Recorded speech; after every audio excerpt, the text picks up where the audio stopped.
both rode motorcycles at the time, and were both interested in certain substances, and we became friends that way, before he ever moved up here. I moved up here actually before he did. But I knew Paul for several years in Seattle before either one of us lived up here. So Tom, were you back and forth? Pardon? Were you back and forth between Seattle and Connor for a while before you made the move? Or did you just say? Well, not really. When I came up here frequently to visit the Wyman's, and I would stay at their house. And then I interviewed Joe Petta and also his wife, Doris Thomas, for the Seattle Times. And then I also did a book on Guy Anderson while I was still living in Seattle. And when it became time for me to go start doing my real work, I tried to find a place up here, because in those days sometimes you could rent one of those beautiful old farmhouses for $50 a month, but they were none available at that particular time.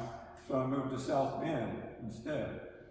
Now, South Bend, in many ways, geographically, or in terms of landscape, is a lot like LaConner, and it's a small town on the edge of water. So I wrote my first novel on South Bend, and when it was done,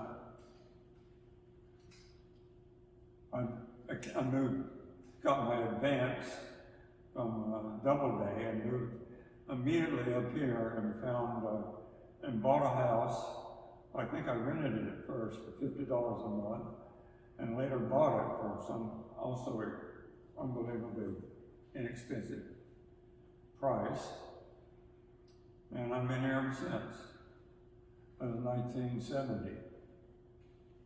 And when did you meet your lovely wife, Alexa? I have no idea. No, it was, 32 years ago.